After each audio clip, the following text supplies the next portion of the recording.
All right, well, let's see here. Um, I'm going to see if this is actually recording. I'm hoping that this is recording correctly. Um, so today, as you can see on the screen here, I've got a bracelet. Let me scale it down a little bit here. Scale down. There we go. So we can just kind of spin it around. So I've been working on this bracelet. It's actually been sitting in a file for a long time. I mean, let's say a few years. Uh, I bought ZBrush several years ago. I spent $600, and I have what is called auditory dyslexia, which is related to dyslexia, visual dyslexia, and so when I look at interfaces for software programs, I can become extremely frustrated and confused because I don't understand. Like I'll look at interfaces and they're gibberish to me. So it's taken me a really long time to get to the point where, with the great patience and help of my best friend, uh, Nick, and I'll just say Nick, he knows who he is, uh, for the last almost 35 years, who he himself is a computer genius, especially when it comes to software interfaces. And so he's helped me a lot with this. And also, so much thanks and love and appreciation to my wife, Ellen, uh, whom I have been with for 17 years and married for 12 and a half years. Without her support, I mean, you know, infallible, um, amazing support, I would not have been able to get as far as I have, um, in my life, up to this point. So, thanks to Nick, thanks to Ellen, and thanks to my kids. Amazing. Both of them are both amazing artists themselves in their own right, who are adults now and doing their own thing. And so here we are in ZBrush today. And at one point, maybe I'd say a year and a half, almost 2 years ago, I had gotten to the point where I literally just I gave up on ZBrush. And then I came across a website which, if I can find it again, maybe I can hopefully post it at the bottom of this video. So people who struggle with ZBrush can use this channel, this video on YouTube, this other YouTube channel, that helped me immensely when it came to understanding the basics of how to get started in ZBrush. So anyway, so what you're looking at here is an asteroid bracelet. I love outer space. I love extraterrestrial stuff, UFOs, science fiction, uh, fantasy too, but I love science fiction especially. And so I, was inspired to create some jewelry, and this is just one piece. In this case, a bracelet, which the C, the shape of the bracelet was the base of the bracelet was created with an alpha. For those of you who are familiar with alphas, which I created in Photoshop and then imported into ZBrush, and I I extruded. Um, I extruded the bracelet, the base of the bracelet, and then I just started adding. I made another alpha, uh, of a base of the asteroids, as you see here, and you can see this shape repeating. You see this large asteroid right here. That's the same as that one and this one right here. And so what I do is, of course, I'll go in and I'll change the shapes of them. I haven't really done it there. See, you know, you can see that it's still the same. But I'll go in and I'll add material to them so that they're not exactly the same, because obviously that's just a mirror of that. So there's an alpha that crosses this side and an alpha that crosses this side and another alpha down here, and it's all the same alpha that I just repeated. You can see the delineation line right here between the edge of the alphas. Alpha, it's just the same alpha repeated. But and you can, it's there too, so you can see where I had to go in and I filled in. So I got that, but I'm just kind of playing around with this one, just trying to get it, just try to add craters and things, and build up, take away, build up, take away, add, distort, whatever. Just really, and you know, I really wanted this to be like you're in the middle of a thick asteroid field.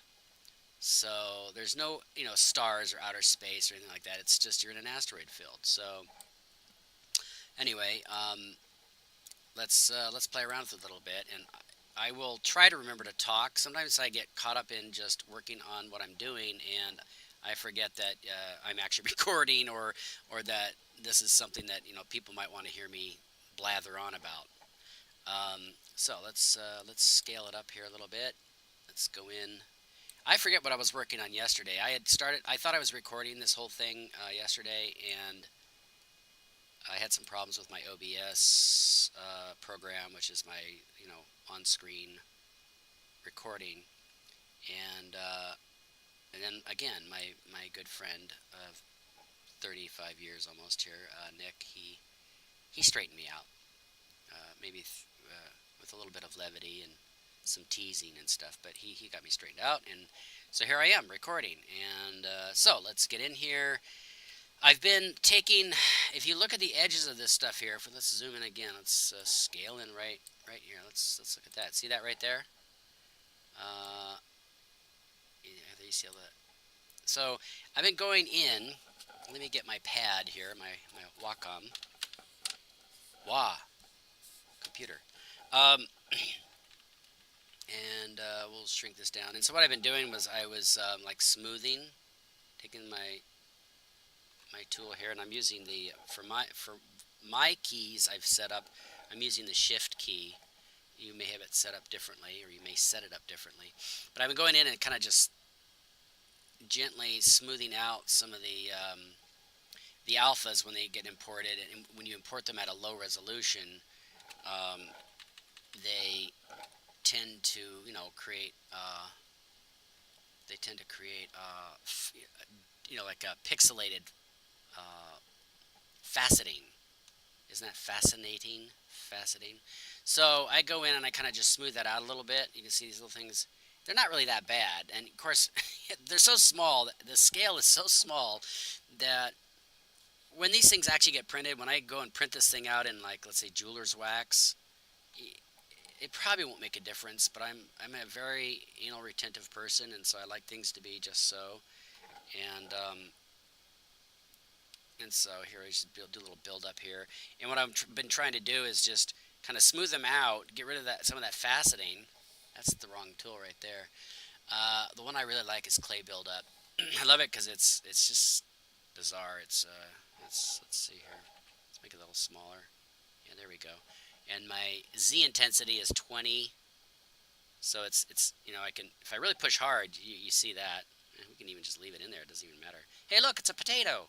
Um, and so, look at that. Ooh, yeah, it's cheese with some sort of skin problem. Um, and so I like to build up the sides to kind of give them a little more depth, right? So that when they gets printed out and it comes out in the jewelry, hopefully I'll probably hopefully cast at least one or two in solid silver. It'd probably be a little bit expensive to do, but most of them will be cast in like bronze. That's why I'm sculpting it with the bronze look to it right now, just because I like it. I love bronze. I've done a lot of bronze castings, small stuff. And let's pull out a little bit. Let's go back out. So there we go. Yeah. So we'll go right back in there. Well, let's frame it and scale in. Yeah, no, it didn't work. Let's put it right there, and we'll move it right to the center of our screen about. And we'll scale in on that. There we go. There you go, huh? How about that?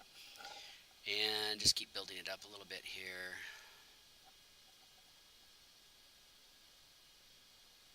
And just, you know, just trying to create that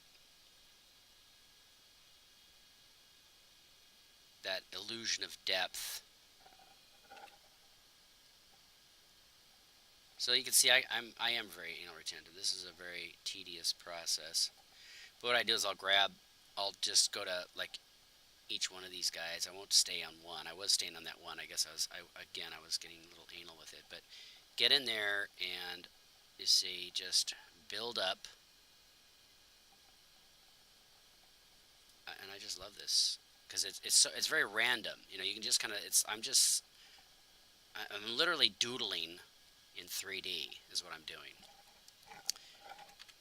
and you can get even bigger than that on this one. See, just to build it up.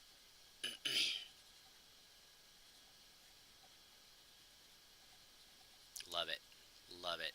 I just love the randomness. I mean, you can kind of see the square, but when you keep crisscrossing with this particular sculpting tool, um,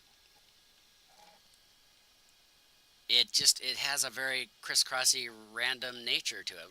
A very cool feel to it, you know. And then you can go back in and you're like, oh, I see too many squares, whatever. You know, when this thing, you know, if you look at this thing, and let's just say like, that's going to be on someone's wrist, you know, you think about it, you're never going to see the little squares when it prints out. You're just not going to see them. So sometimes I have to remind myself that I'm not going to see those things because I do get, you know, I get a little obnoxious here, and you know, I intend to microfocus, and I really don't want to be doing that. So let's just build this thing up, and I just like to rough up the surface. You know, just like to get in there and just kind of rough up the surface. So get in there and I just little spins. I just do little spins, right? And just to kind of round it out and build it up, build it up, build it up. Same here, just keep doing the same thing. Just little circles, just build it up. So I'm basically trying to hide the fact that these things are actually attached to the bracelet. You know, it's a what do they call it? Not a practice in futility. A what? A I can't think of the word. Oh well. That's just lack of lack of knowledge, maybe. I know what I want to say, and I don't know how to say it.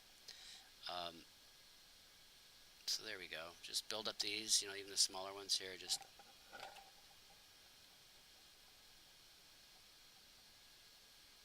and they don't have to be perfect because again, they're going to be really tiny.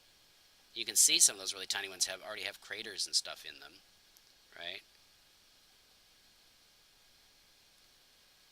And of course, I'll have to flip this thing around and do the other side. But what I like to do is I like to just work on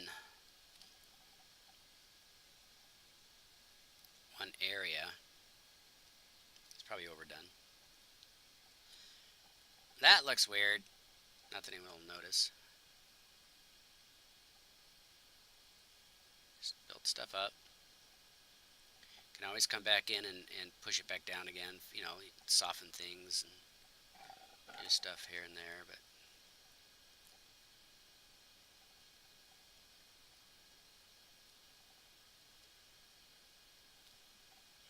yeah, it's pretty crazy. I mean, I've got quite a field. Quite a field of junk here. You might go a little bigger on that. You can go even bigger. There you go. And just like to zigzag back and forth on it and just rough that surface up. You know, just give it some weird patterning.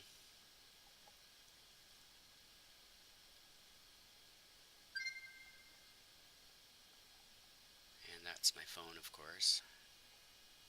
My funky, weird Pixel 1. I don't know how many people have Pixel 1s, but my wife and I kind of regretted getting the Pixel 1s. Well, I would say kind of regretted. I think my wife definitely regrets it. I'm sort of used to it, but it's not the greatest phone in the world. And, you know, of course, we're not techno nerds like some people probably pick it up, you know, younger generation and go, it's a great phone. loved all the wonderful things about it. But not necessarily for us older folks sometimes, we just like things that work, you know. Got to figure it out. I don't know how. Don't know how to figure it out. Leave me alone. Just make it work for me.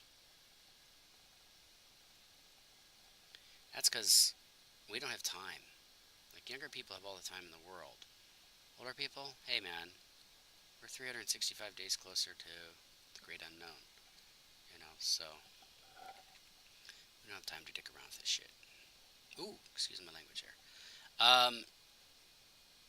Okay, so, here we go.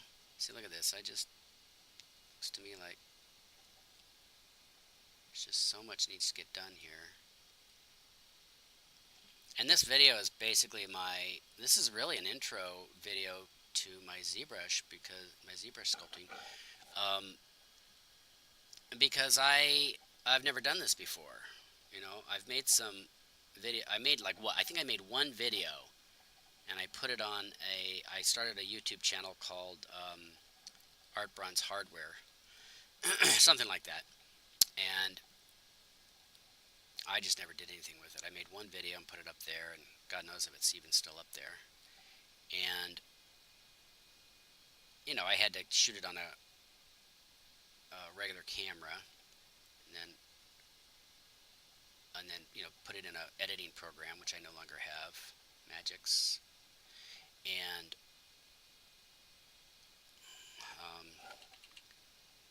like I said, I just never did anything with the channel, but I'd like to start doing this kind of stuff more, and perhaps to help people out, but I think partially just to keep myself inspired to keep working on art and stuff, because if you're not expanding and growing as an artist, as a person, as a human being, then kind of like, what's the point of it all? So maybe that applies to pretty much anything that anybody does for a living, right? Like, whatever your passion is. And I can't even say that necessarily sculpting is my passion. I just got into it. I mean, I've been doing it since I was a kid, but I mean, my true passion was acting, and I've done voiceover work and stuff for Disney and DreamWorks and stuff like that. So I've done a lot of different little things, but I prefer being in front of a microphone or on a stage performing in front of a camera or whatever. Acting is, to me, acting, writing, directing, that's where it's at, really. For somebody else, it's welding, which I can relate to because I've done welding and really enjoyed that too. So, no judgments, not at all. Just whatever your dreams are, pursue them. Just stick to it. It's stick-to-itiveness, as they say. I think my mom used to say it to me too. You got to have stick-to-itiveness. You got to, know what you want to do and keep doing it. My mom did that. She struggled as an actress just because she started very late in her life, and she ended up raising 5 kids on her own after our dad died, and so she didn't get, she had a little tiny bit of success, but it wasn't anything near what she had dreamed of. So I say to people, learning from watching my mom struggle to raise 5 kids and try to have a career, is follow your dreams. Don't let any negative Nancy's or negative Neds out there tell you otherwise. Because there are plenty of people out there like that who love to ruin other people's dreams. They like to talk you down out of it, and because they don't know how to pursue their dreams. They don't believe in them. But I have had plenty of experience manifesting stuff that I learned about creative visualization and manifestation, and it works. It's real. It's there. It was taught. It's been taught by the great masters throughout history. I think Yeshua, Jesus, was one of them. He was an occult master. Turned water into wine, and one fish into 100 hundreds of fish. Was how did he really do it? Well, there's tricks to manifestation, and we call it magic, but it really works. I've done it. I've manifested all kinds of stuff in my life, uh, and there we go. That was kind of screwed up. Um, so follow your dreams. Believe in yourself, and don't let those who call themselves the authority uh, ruin it for you. I'm an authority on this. Are you? Well, that's funny because from my own experiences, I'm an authority on my own experiences. My experiences make me the authority for myself, for who I am and what I do. So, um, you can learn from other people, especially people that are open and happy to share with you, right? And make it,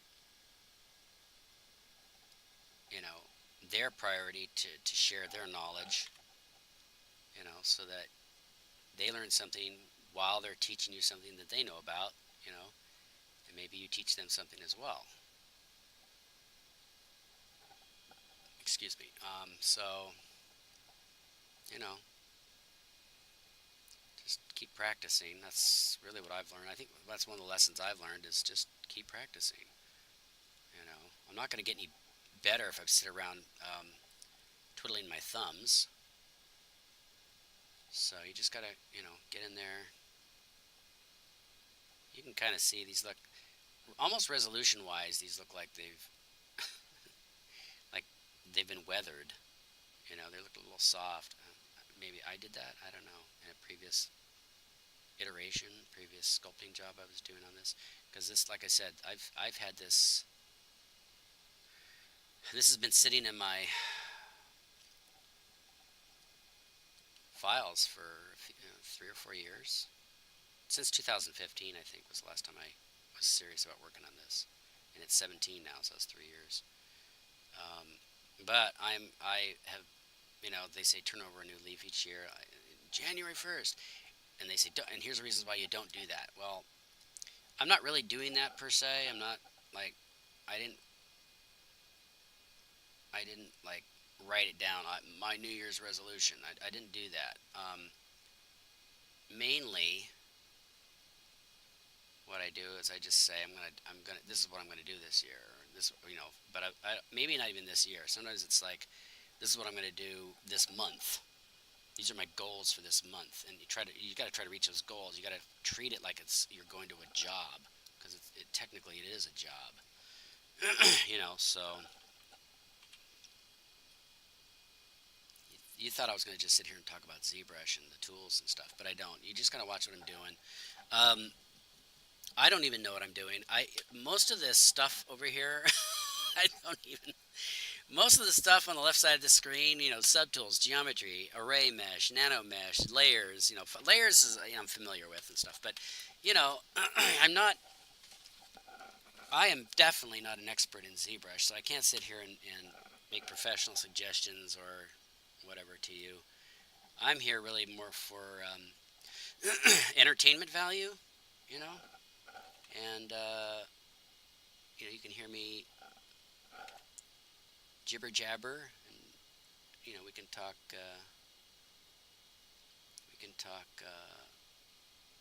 Art. We can talk about creativity, and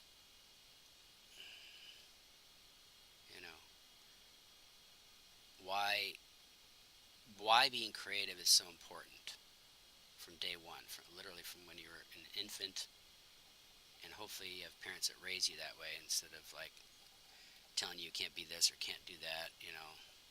Be careful about this, be careful about that. It's good to get some advice, but my suggestion, and I've said to my kids, is think for yourself. You don't have to. Don't turn what I say to you into the word. Think for yourselves, and if you don't agree with something I'm telling you, that's good. You have to be able to question the world around you, and your parents. Just because your parents are people that were here before you doesn't necessarily mean they know more, or that their opinions are, like I said, the word. It's, even good spiritual teachers will tell you, question what they tell you. That's how you become the person you are as an individual, right? So, just artistically speaking, you know, as an artist, that's why we're here, is to explore the possibilities of art, of expression, because art, that's what art is, right? It's expression. And who's to say what art is? You know, I may not have the same tastes for art that, let's say, Donald Trump has, right? Something like that. Um, some people like everything with gold leaf all over it. Um, but that doesn't mean it's not art, and it and it doesn't mean the person who creates it for that person who likes to buy it isn't an artist. Of course, they're an artist. Are there sellouts? Well, again, that comes down to, what does that mean? Like, because there are people who get accused of stuff like that, and you go, well, who are you to judge? You know, if somebody came to me and commissioned me to do a piece, and I said, look, it's going to cost me, $60,000. It's going to cost $60,000 to create that for you. You know, time is money. And you have to value yourself. You have to value your abilities appropriately. So, all right, if you want to save, you can save. Um, so, you know, um, I wish the best for everybody when it comes to, you know, getting that one sweet job or whatever. Hold on a second.